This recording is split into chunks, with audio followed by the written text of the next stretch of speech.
La gloire de Dieu, motivation pour l'évangélisation. J'aimerais vous demander d'ouvrir vos Bibles dans le premier livre des Rois, au chapitre 10. « 1 Roi 10 », nous lisons les versets 1 à 10. « Et la reine de Shéba entendit parler de la renommée de Salomon en relation avec le nom de l'Éternel. Elle vint pour l'éprouver par des énigmes. Elle vint à Jérusalem avec un fort grand train, avec des chameaux qui portaient des aromates et de l'or en très grande quantité, et des pierres précieuses.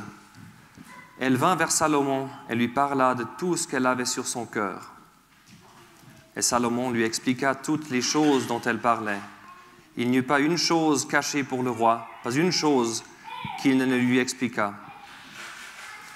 Et la reine de Shéba vit toute la sagesse de Salomon, et la maison qu'il avait bâtie, et les mets de sa table, et la tenue de ses serviteurs, et l'ordre de service de ses officiers, et leurs vêtements, et ses échancents, et la rampe par laquelle il montait dans la maison de l'Éternel, et il n'y eut plus d'esprit en elle.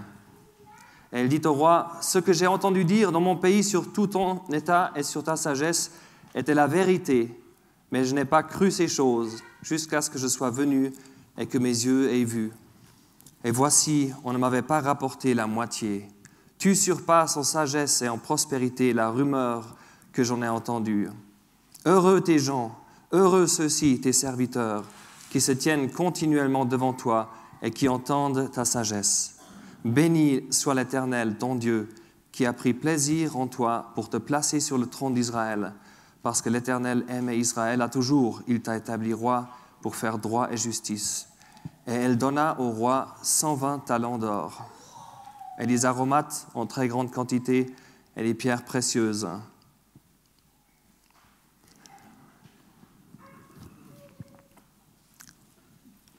On imagine la situation. Il y a cette cour royale au sud de l'Arabie Saoudite. Il y a cette reine sur son trône. La porte s'ouvre et il y a une délégation qui revient d'un long voyage. Et ils viennent se présenter devant la reine et ils commencent à lui parler. Et on remarque tout de suite qu'ils sont complètement emballés de quelque chose. Et ensuite, ils donnent leur rapport de ce qu'ils ont vu. Ils ont été auprès de ce roi, le plus grand roi de l'époque, ce roi Salomon. Et ils racontent à cette reine de Shéba la grandeur de ce qu'ils ont vu. Et la reine est tellement impressionnée qu'elle donne des ordres. Elle dit, je dois absolument voir de mes propres yeux, je dois aller voir ce roi. Il pourra me conseiller, il pourra répondre à mes questions. Quelqu'un qui a une telle sagesse, je dois absolument le voir. Et elle fait ce voyage de bien plus que 1000 kilomètres avec des centaines de chameaux, avec de l'or, 120 talents d'or. Un talent, c'est 34 kilos, d'après ce que j'ai lu. C'est beaucoup d'or. Des aromates. Il nous a dit qu'il n'y a aucune... Après, plus de telles quantités sont venues chez Salomon. Et puis, elle débarque. Elle fait ce long voyage. Et en arrivant là-bas, elle est absolument émerveillée. Et ce qu'elle voit, ça dépasse complètement ce qu'elle avait attendu. Et son cœur est rempli. Et ensuite, elle donne de l'or. Alors la question que je me pose, c'est qu'est-ce qu'ils ont raconté? Ces gens qui sont venus vers la reine. Nous allons les voir au ciel. Je vais leur poser la question. Vous avez raconté quoi? C'était comment? Mais une chose est claire, ils étaient complètement remplis eux-mêmes de la gloire de Salomon. Et en étant tellement remplis, ils ont eu cet impact aussi sur cette reine. Et c'est ce qui nous doit... C'est un peu le but aujourd'hui de cette journée aussi, de voir que si nos cœurs sont remplis de la gloire de Dieu et de la gloire de Christ, cela aura un impact sur notre message. Ça aura un impact sur nos visages, sur notre comportement, sur la manière dont nous allons présenter le message quand nous parlons à des gens qui ne connaissent pas encore cette gloire. Alors maintenant, je vois qu'il y a bien des enfants aussi ici, et j'utilise le mot « gloire ». Qu'est-ce que c'est la gloire? Simplement dit, c'est la démonstration de l'excellence. Alors pour les enfants, un exemple. Si on est assis, par exemple dans un restaurant, on est assis quelque part, il y a un monsieur à côté de nous qu'on ne connaît pas. Et il n'a l'air pas très impressionnant, on ne sait pas qui c'est. Cet homme, on ne voit pas l'excellence de quelque chose qu'il a. Mais quand il se lève, il va s'asseoir dans ce restaurant au piano à queue et il va commencer à jouer une pièce merveilleuse, incroyable. Tout le monde arrête de manger. On dit, mais qu'est-ce qui se passe? C'est qui? Et tout le monde écoute. Et quand il a terminé, tout le monde applaudit. À ce moment-là, au fait, la gloire de cette compétence qu'il a, de cette excellence, est vue. On voit la gloire de ce pianiste. Hein? Donc l'excellence est là, mais elle est démontrée à ce moment-là. Et donc, il reçoit l'applaudissement. Donc la gloire, c'est la manifestation de l'excellence. Et bien sûr, pour nous, ce qui nous intéresse, c'est de voir la gloire de Dieu, de voir les excellences de Dieu, et de savoir comment le fait de méditer sur ces excellences, sur ces attributs de Dieu, sur comment Dieu est, comment est-ce que cela nous change en rapport avec l'évangélisation? Quel impact le fait d'observer Dieu et regarder la gloire de Christ, quel est l'impact sur nos vies? Comment est-ce que ça nous change concrètement? Nous sommes appelés à proclamer les vertus du Seigneur Jésus. 1 Pierre 2, verset 9 nous dit que nous sommes une sacrificature royale pour proclamer les vertus de celui qui nous a appelés à sa merveilleuse lumière. Alors c'est notre tâche. C'est notre tâche d'annoncer au monde ces vertus merveilleuses, ces excellences de Christ, ces excellences de notre grand Dieu. Alors nous allons maintenant parcourir quelques exemples où nous voyons des personnes qui ont vu la gloire et comment cela les a transformés eux-mêmes et ensuite comment ils ont parlé. Et nous commençons avec Ésaïe, chapitre 6.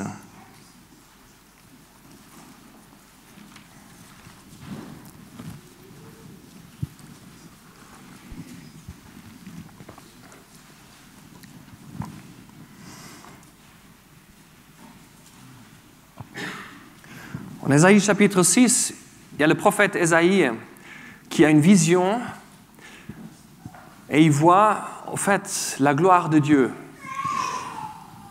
Et il était appelé à prononcer des choses très sérieuses sur Israël. Et il prononce des malheurs, il prononce 6 malheurs dans différentes situations. Et finalement, il a cette vision et il est complètement bouleversé, il est complètement terrassé. On va lire Ésaïe 6, au verset 1. « L'année de la mort du roi Osias, je vis le Seigneur assis sur un trône haut et élevé, et les pans de sa robe remplissaient le temple. Les séraphins se tenaient au-dessus de lui. Ils avaient chacun 6 ailes. De 2, ils se couvraient la face, et de 2, ils se couvraient les pieds, et de 2, ils volaient. Et l'un criait à l'autre et disait « Saint, Saint, Saint est l'Éternel des armées, toute la terre est pleine de sa gloire. » Et les fondements des seuils étaient ébranlés à la voix de celui qui criait, et la maison était remplie de fumée. Et je dis « Malheur à moi, car je suis perdu, car moi je suis un homme aux lèvres impures, et je demeure au milieu d'un peuple aux lèvres impures, car mes yeux ont vu le roi, l'Éternel des armées. » Et l'un des séraphins vola vers moi, et il avait en sa main un charbon ardent qu'il avait pris de dessus l'autel avec des pincettes. Et il en toucha ma bouche et dit, « Voici, ceci a touché tes lèvres, et ton iniquité est ôtée, et propitiation est faite pour ton péché. » Et j'entendis la voix du Seigneur qui disait, « Qui enverrai-je, et qui ira pour nous ?» Et je dis, « Me voici, envoie-moi. »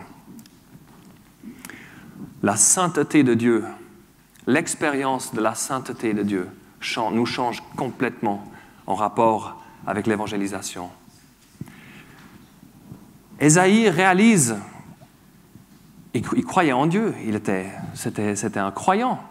Mais à ce moment-là, il a une vision du Dieu saint. Et il s'effondre, il dit « Je suis un homme de lèvres impures ». Dans la présence de Dieu, nous réalisons ce que nous sommes vraiment. Et j'aimerais poser la question, est-ce que tu t'es déjà trouvé dans la présence du Dieu saint? Est-ce que tu as déjà eu cette expérience de réaliser à quel point tu es un pécheur, à quel point tu es vraiment mauvais dans ton plus fort intérieur? Est-ce qu'il y a eu ce moment où tu t'es retrouvé la face par terre en pleurant, en voulant juste disparaître de la face de l'Éternel parce qu'il est tellement saint et tu te sens tellement méchant, mauvais? C'est une profonde humiliation que nous avons besoin. Et ce n'est pas seulement quand on se convertit que cela a lieu. Nombre d'entre nous ont grandi dans des familles chrétiennes et ce qui nous manque, c'est peut-être une réelle appréciation de notre état de méchanceté vraiment.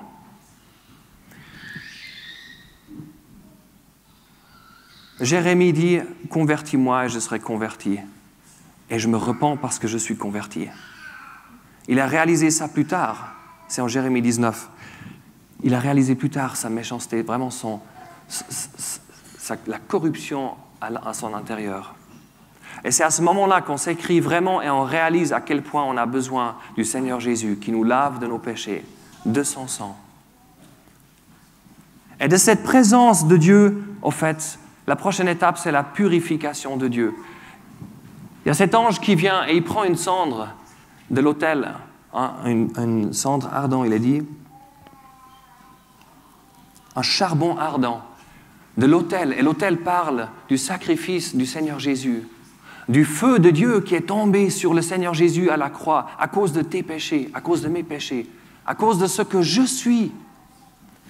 Le feu de Dieu est tombé sur le Seigneur Jésus, le châtiment de Dieu. C'est ce que cela veut dire pour nous. Et ce charbon ardent touche les lèvres. C'était le point où Ésaïe a réalisé qu'il avait un gros problème. Et au fait, il reçoit ces paroles.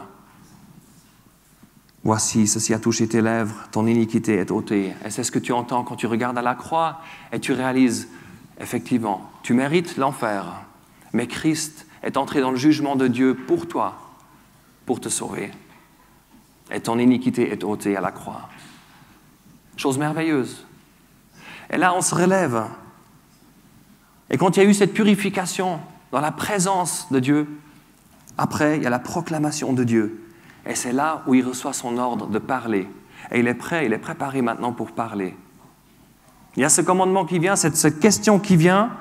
Qui enverrai-je? Et qui ira pour nous? Et Ésaïe est libre de dire, me voici, envoie-moi. Parce qu'il avait passé par là. Et aujourd'hui, le Seigneur, il demande aussi, qui enverrai-je? Qui enverrai-je vers ces gens qui sont des pécheurs?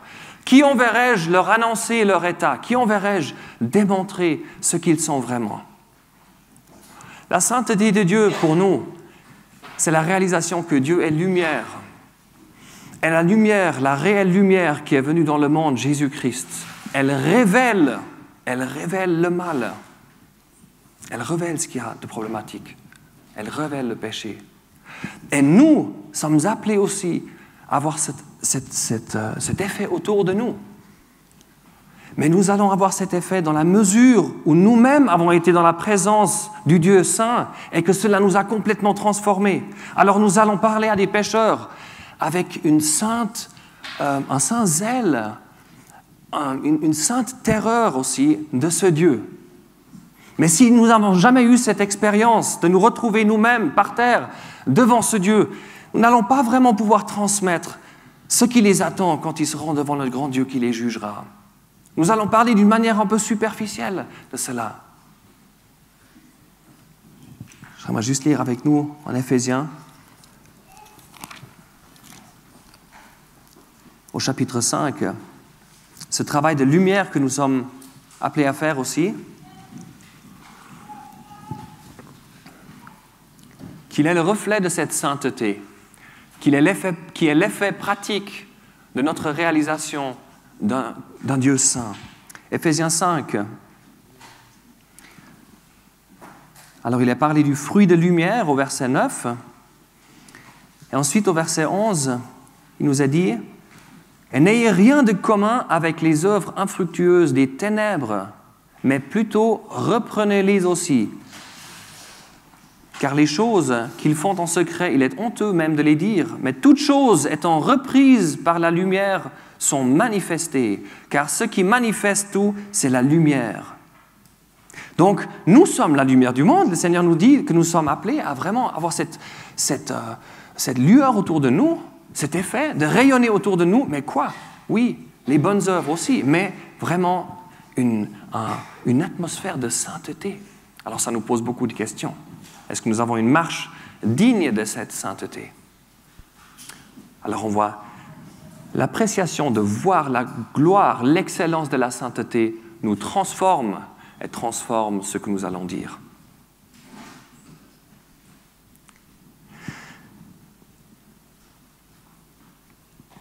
Passons à l'évangile de Luc.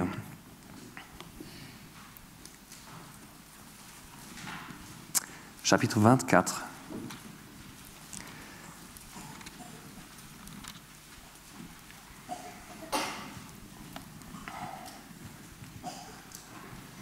Nous allons nous occuper de l'amour du Seigneur Jésus maintenant.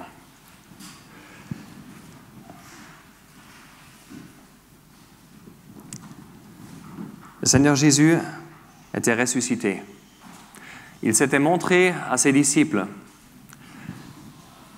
Il y en avait un qui manquait, c'était Thomas. Mais les disciples, l'autre, l'ont vu. Ils ont vu ses mains. Et ensuite, qu'est-ce qu'ils voient? Ils ont vu sa gloire. Qu'est-ce qu'ils font? Leur cœur est complètement rempli. Et ils parlent à Thomas et ils disent « Nous avons vu le Seigneur ». Leurs cœurs sont remplis.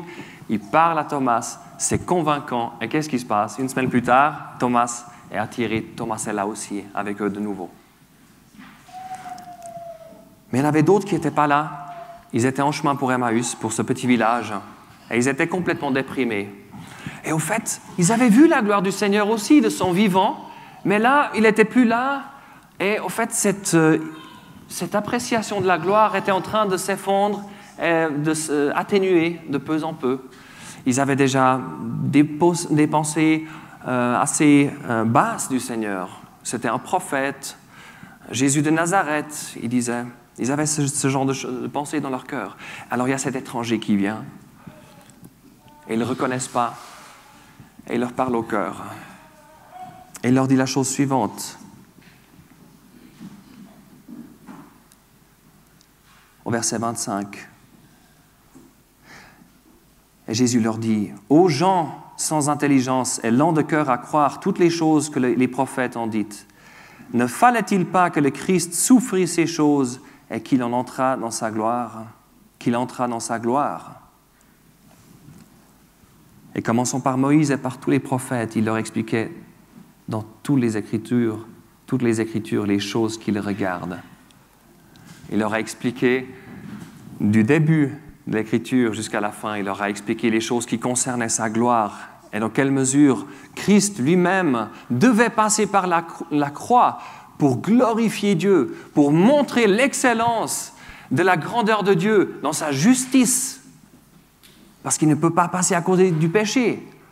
À la croix, cela a été manifesté. « Mon Dieu, pourquoi m'as-tu abandonné ?» La réponse est à cause de l'excellence de la justice et la sainteté de Dieu. Et elle brille à la croix, c'est là qu'on la voit. Mais aussi l'amour de Dieu, ces deux choses qui se sont rencontrées et qui ont été manifestées de manière parfaite à la croix. Comment Dieu peut donner son Fils unique, le Fils de son amour, et le soumettre à un tel châtiment, et le soumettre à un tel traitement par les hommes? Et la réponse est l'excellence de l'amour de Dieu. Et ces choses, eux ne l'avaient pas compris à ce moment-là, et le Seigneur leur montre cela. De quel amour il avait aimé le monde en se donnant lui-même. Est-ce que tu as été profondément touché de l'amour du Seigneur Jésus à la croix. J'aimerais vous confesser que vraiment, cela est pour moi personnellement un problème. Je suis souvent touché beaucoup plus par des choses qui se passent dans le monde peut-être, des situations, des accidents qui se passent. On a entendu la situation de cet homme, Otto Warmbier, en Corée du Nord, qui a été torturé après qu'il est mort en revenant aux États-Unis. J'ai été vraiment bouleversé de cela. Mais après, j'ai été honteux devant le Seigneur de dire, je ne me rappelle plus quand j'ai la dernière fois pleuré sur ce que tu as fait pour moi à la croix comme ça, que cela m'a affecté de cette manière. Et j'aimerais nous poser la question, est-ce que nous versons des larmes? Est-ce que nous avons déjà fait? Est-ce que nous sommes vraiment touchés par l'amour du Seigneur Jésus pour nous? Un plus grand amour n'existe pas. Un plus grand amour que quelqu'un donnerait peut-être sa vie pour un ami. Pour un ami, peut-être quelqu'un donnera sa vie. Personne n'a un plus grand amour que celui-ci qui laisse sa vie pour ses amis. Les êtres humains peuvent laisser leur vie pour des amis. Cela arrive. Je pense à ce soldat en Irak il y a 2-3 ans qui était au front et ils attaquaient, etc. Et tout d'un coup, une grenade est tombée à côté de lui. Ils étaient avec plusieurs soldats, les autres ne l'avaient pas vu. Et il s'est jeté sur la grenade. Il a été tué sur le coup, mais il a sauvé la vie de ses amis. Cela existe. Mais Dieu démontre son amour envers nous que lorsque nous étions encore pécheurs, Christ est mort pour nous. Pour des ennemis, il a donné sa vie. Il est mort pour nous qui étions haïssables, qui n'avaient absolument rien d'attirant. Voilà l'amour de Dieu. Et si nous sommes pleinement remplis de cet amour, cela va se transmettre dans l'évangélisation, dans nos conversations, à d'autres. Si nous sommes vraiment émerveillés, si nous disons vraiment, mais un tel amour, tu ne peux pas comprendre, il faut que tu lises la Bible, regarde à Christ, regarde ce qu'il a fait pour toi, regarde ce qu'il a fait pour moi. Ça va être contagieux. Ils vont le voir. Ils vont se dire, il faut que je découvre cet amour. Alors, est-ce que nous sommes remplis à ce point-là? Ou bien est-ce que nous avons à confesser devant le Seigneur, Seigneur, je suis un désert, en fait. J'ai besoin que tu me remplisses vraiment d'une connaissance de l'excellence de ton amour. Demandons au Seigneur qu'il fasse ce travail.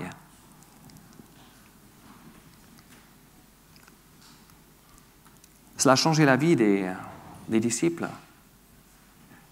Ils ont commencé à avoir du courage. Ces disciples qui étaient partis en courant alors qu'il y avait l'opposition qui venait, ils ont délaissé le Seigneur. Mais maintenant, les choses changent. Et le Seigneur les prend et les amène à cet endroit où ils vont le voir pour la dernière fois, en Acte 1. Et il leur dit, au chapitre 1 des Actes,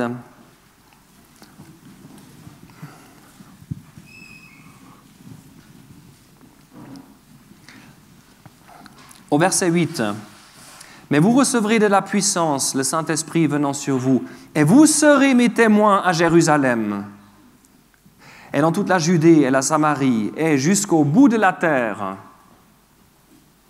Et ayant dit ces choses, il fut élevé de la terre, comme il regardait, et une nuée le reçut et l'emporta de devant leurs yeux.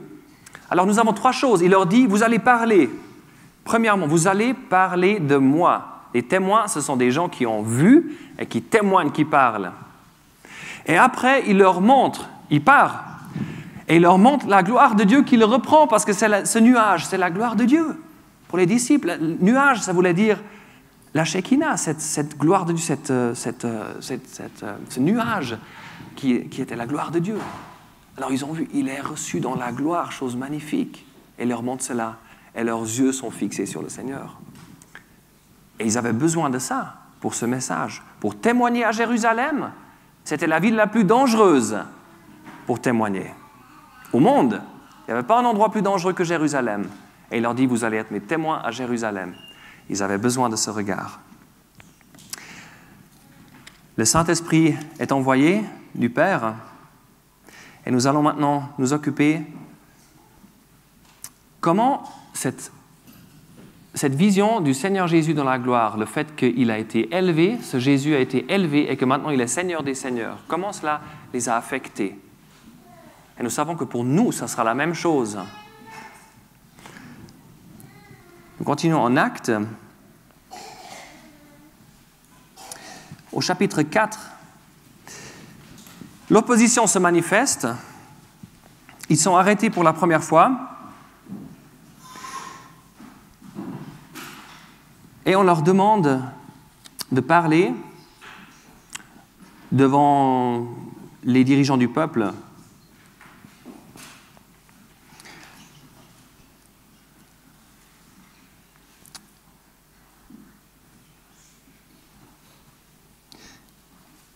Et ils parlent du Seigneur, ils montrent que c'est ce Jésus qu'eux appelaient le Christ, le Nazaréen, rejeté par eux, c'est que celui-là qui est maintenant celui qui opère des miracles, c'est lui qui travaille, il est vivant, il est élevé dans la gloire. Et ils voient, eux, au verset 13, ils voient l'hardiesse de Pierre et de Jean. Donc ils voient ce qu'ils nous disent, c'est la réalité, ils ont vu quelque chose. Et c'est au verset 20 que j'aimerais en arriver. Ils leur interdisent de parler. Verset 18, on peut lire. Et les ayant appelés, ils leur enjoignirent de ne plus parler ni enseigner en aucune manière au nom de Jésus. Mais Pierre et Jean, répondant leur dirent, « Jugez s'il est juste devant Dieu de vous écouter plutôt que Dieu. Car pour nous, nous ne pouvons pas ne parler des choses que nous avons vues et entendues. » Alors ils disent, si vous nous interdisez, c'est bien, mais c'est impossible. Alors on a vu des choses qui nous ont tellement remplis, on doit en parler. Ça sort automatiquement, on ne peut pas s'arrêter. C'est une chose magnifique. Alors c'est ce que le regard sur l'occupation avec le Seigneur dans la gloire fait dans notre cœur. Et ils ont été prêts à aller dans des situations, à aller dans la mort. Ils ont été dans l'opposition la plus frontale, sans crainte. Après cela, ils sortent, ils les laissent sortir et ils vont vers les leurs. Et maintenant, on aimerait juste voir la souveraineté de Dieu. C'est aussi une excellence de Dieu, c'est un attribut de Dieu, que Dieu est souverain. Ce qui veut dire que Dieu fait absolument ce qu'il veut, quand il veut, comme il le veut. La souveraineté de Dieu. Comment elle affecte l'évangélisation? Comment elle a affecté le témoignage? En fait, ils vont chez les leurs et ils ont une réunion de prière. Et maintenant, regardez qu'est-ce qu'ils prient. Verset 24. Et l'ayant entendu, ils élevèrent d'un commun accord leur voix à Dieu et dirent « Ô souverain !» Intéressant qu'il commence comme ça. « Ô souverain ! Toi, tu es le Dieu qui a fait le ciel et la terre et la mer et toutes les choses qui y sont. Qui a dit, par la bouche de David, ton serviteur, etc. » Donc, ils disent, on s'adresse à toi maintenant, le Créateur, qui est tout-puissant, qui est souverain, qui a tout fait selon ton bon plaisir. Nous venons à toi et nous nous rappelons qu'il n'y a pas longtemps, une chose terrible s'est passée sous tes yeux, ô souverain.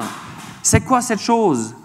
Car en effet, au verset 27, car en effet, dans cette ville, contre ton saint serviteur Jésus, que tu as oint, se sont assemblés et Hérode et Ponce Pilate avec les nations et les peuples d'Israël pour faire, attention, toutes les choses que ta main et ton conseil avaient à l'avance déterminées devoir être faites.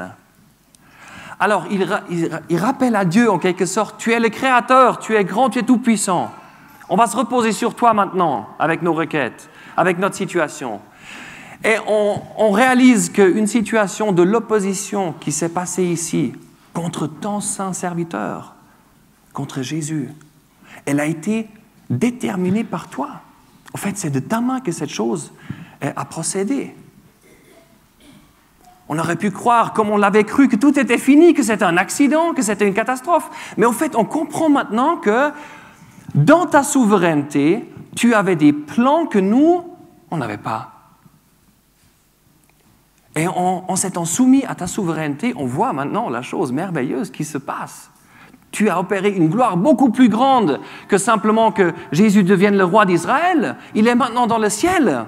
Et une autre chose qui commence, et on commence à comprendre cela. Voyez comme la souveraineté de Dieu au centre de nos pensées, au centre de nos efforts d'évangélisation, est clé aussi pour accepter quand il y a du contrevent qui vient, quand les choses ne vont pas comme on le croit. De dire, oh Dieu, tu sais toutes choses, tu vois tout cela, on est dans ta main, on fait que notre travail, on évangélise, on va de l'avant, il y a du contrevent, les choses ne vont pas comme on s'est peut-être fait arrêter, peut-être on est entré en conflit avec la police, on ne sait pas quoi, mais toi tu es souverain. Et nous avons un désir, c'est le désir qu'ils disent. Et maintenant, Seigneur, regarde à leurs menaces et donne à tes esclaves d'annoncer ta parole avec toute hardiesse. Ils disent, tu t'occupes de nos problèmes, regarde à ces menaces. Ce n'est pas notre problème, c'est ton combat. Mais nous avons un commandement, c'est d'être les témoins du Seigneur Jésus. Alors donne-nous, s'il te plaît, cette hardiesse. Et donne-nous d'annoncer ce message. Alors nous devons nous occuper de la souveraineté de Dieu et à quel point Dieu il contrôle les choses. Autrement, on sera découragé. On dira, ouais, il y a un petit peu d'opposition, la porte se ferme. Hein? Très rapidement. Non. Il continue à témoigner. Les choses se corsent, en fait. Et on assiste, on va juste en passer rapidement, mais c'est quand même très, très important, au premier martyr, au chapitre 7. Étienne donne ce discours devant les dirigeants, ce dernier discours, ce dernier appel que le Seigneur Jésus de la gloire adresse à ce peuple encore. Mais ce peuple s'endurcit, ces dirigeants du peuple s'endurcissent encore une fois et résistent au Saint-Esprit et ils le mettent à mort. Nous lisons au verset 54. Acte 7, 54. En entendant ces choses, ils frémissaient de rage dans leur cœur et ils grinçaient les dents contre lui. Mais lui, étant plein de l'Esprit Saint et ayant les yeux attachés sur le ciel, vit la gloire de Dieu et Jésus debout à la droite de Dieu. Et il dit, voici, je vois les cieux ouverts et le Fils de l'homme debout à la droite de Dieu. Alors Étienne ici, c'est le proto-chrétien si on veut. C'est le chrétien modèle. Lui, sur la terre, rempli de l'Esprit Saint, Christ dans la gloire. Mais ici, il n'a pas dit Christ, il a dit Jésus dans la gloire. Je vois la gloire de Dieu et Jésus. Et Jésus, c'est le nom du Seigneur quand il est sur la terre. Dans le ciel, c'est Christ. Mais là, il a dit Jésus, un homme dans la gloire. Et c'est ainsi qu'il peut supporter ce qui est en train de se passer. Il peut supporter la mort en priant pour ceux qui sont en train de lapider. Nous, on ne se fait pas lapider, mais on a de la crainte pour donner un traité. Vous saviez, si on avait plus le regard sur l'homme dans la gloire, si nous réalisions plus, qu'est-ce que cela veut dire? Que lui, il est là-haut, veut dire que nous avons l'Esprit Saint. Celui qui est en nous est plus fort que celui qui est dans le monde.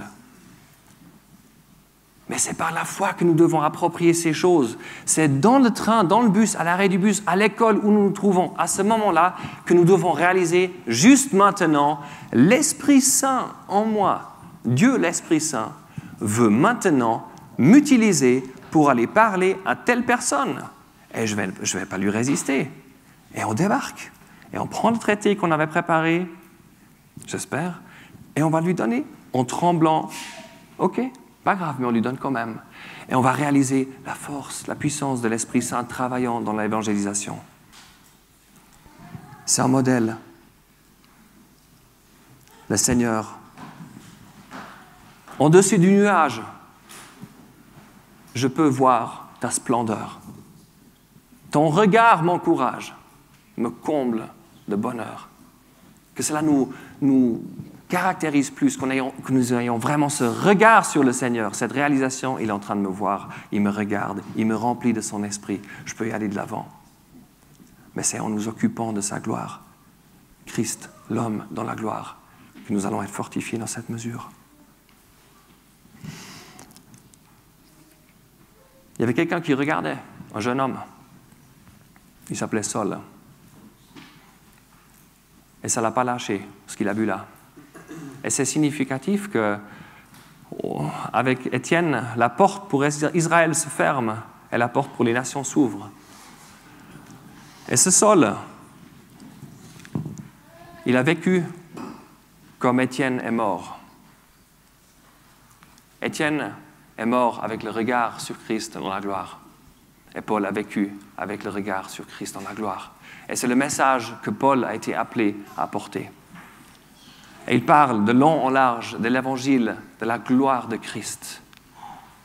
Le fait que toute bénédiction est maintenant en Christ, c'est un sujet à part. Mais Paul a été rempli de ce regard. Et c'est ce qui lui a donné le zèle, et c'est ce qui lui a donné l'énergie et l'endurance pour tout ce qu'il a dû vivre. Et en étant fortifiés par ce regard sur Christ dans la gloire, nous allons aller de l'avant. Et nous allons être encouragés. J'aimerais terminer avec un dernier passage dans le Cantique des Cantiques. Cantique de Salomon.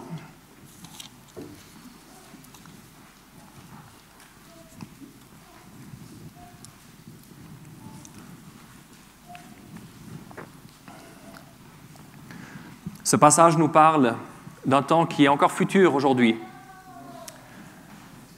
Le Seigneur Jésus va bientôt revenir nous prendre dans sa gloire. Mais à ce moment-là, sur cette terre, des choses terribles vont se passer.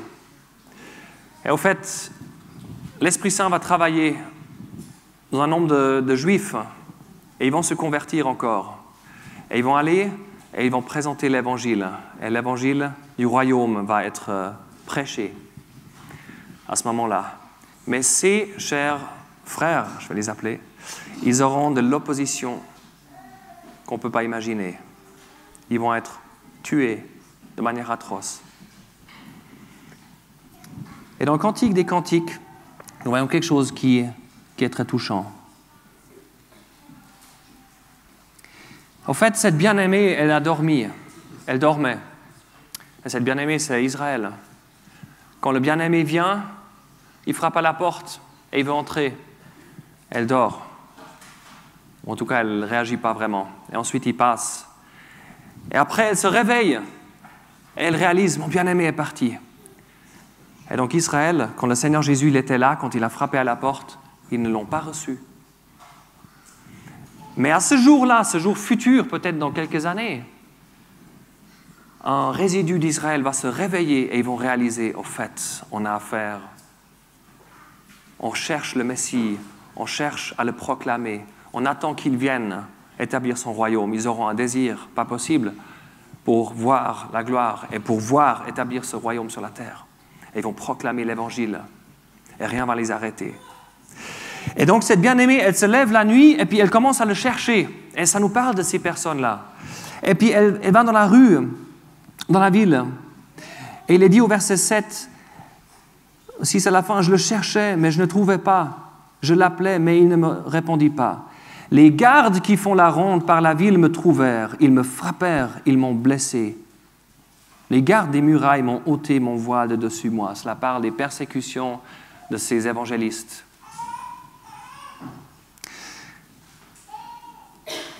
Et qu'est-ce qu'ils disent, eux? Qu'est-ce qu'elle dit, cette bien-aimée? « Je vous adjure, fille de Jérusalem, si vous trouvez mon bien-aimé, que lui direz-vous? Que je suis malade d'amour. » Et voilà la question, l'interrogation qui vient. Ces gardes qui posent la question. « Ton bien-aimé, qu'est-il de plus qu'un autre bien-aimé? Oh, la plus belle parmi les femmes? Ton bien-aimé, qu'est-il de plus qu'un autre bien-aimé que tu nous adjures ainsi? » Et ensuite, à cette question, elle a quelque chose à dire. Et du verset 10 au verset 15, elle a une description merveilleuse qui nous parle des gloires de Christ. Une étude magnifique. Elle décrit dans les détails ce qu'elle a trouvé dans son bien-aimé. Et dans quelle mesure ce bien-aimé, il est au-dessus de tous les autres. Et j'aimerais nous poser la question, si quelqu'un nous pose la question, mais fondamentalement, ton Jésus, il fait quoi autre chose que Bouddha? Qu'est-ce que la Bible vous apporte autre chose que la Bhagavad Gita ou bien le Coran? Qu'est-ce que nous allons dire? Qu'est-ce que tu vas dire? Est-ce que tu peux faire un discours de 20 minutes sur ton Seigneur Jésus, comme il est merveilleux? Est-ce que ton cœur va déborder, ta bouche va s'ouvrir et tu vas dire, ça y est, c'est l'occasion, maintenant je vais y aller, je vais pouvoir dire beaucoup, beaucoup de choses. Comme elle? Ou bien est-ce que nos bouches sont, ouais, il est mort sur la croix, ouais, on n'a pas grand-chose à dire. Eux, ils étaient remplis et ils peuvent faire une description. Et regardons le résultat. À la fin, elle dit, « Toute sa personne est désirable, tel est mon bien-aimé, tel est mon ami, fille de Jérusalem. » Maintenant, regardez la réaction. Magnifique. Où est allé ton bien-aimé, ô la plus belle parmi les femmes? De quel côté ton bien-aimé s'est-il tourné? Et nous le chercherons avec toi. Les cœurs sont touchés. Il y a des cœurs qui vont être touchés. Ils vont voir. Il vaut la peine d'être cherché, celui-là. Ça vaut la peine d'aller rechercher. Et si nous parlons comme ça du Seigneur, si nous sommes remplis de sa gloire, remplis de sa sainteté, en réalisant à quel point il est saint, remplis de savoir à quel point nous sommes indignes nous-mêmes de nous tenir dans la présence de Dieu, mais que par son œuvre à la croix, nous sommes rendus acceptables et reçus dans la présence du Dieu saint. Si nous sommes remplis de son amour qu'il a démontré à la croix, la gloire de son amour, si cela nous remplit, nous allons en parler. Si nous reposons sur le fait qu'il est absolument maintenant glorifié dans la gloire, qu'il est suprême, il a la prééminence sur tout. S'il règne dans nos vies vraiment, si nous réalisons vraiment et nous le montrons dans nos vies, il est le numéro 1 dans tout ce qu'on fait. Cela va avoir un impact sur notre évangélisation, un impact autour de nous, même sans ouvrir la bouche à ce moment-là. Mais quand la question viendra, il y a quoi de spécial avec ton Jésus, vraiment? Qu'est-ce qu'il fait? Ou bien, qu'est-ce qui te fait être... Pourquoi tu es comme ça? Il y a quelque chose en toi. Tu rayonnes quelque chose. On veut savoir qu'est-ce que c'est. Alors là, nos bouches vont s'ouvrir. Et on va rendre un témoignage qui vaut la peine d'être écouté. Et la réponse sera, il est où ton bien-aimé? Nous allons le chercher avec toi. Nous voulons aussi venir.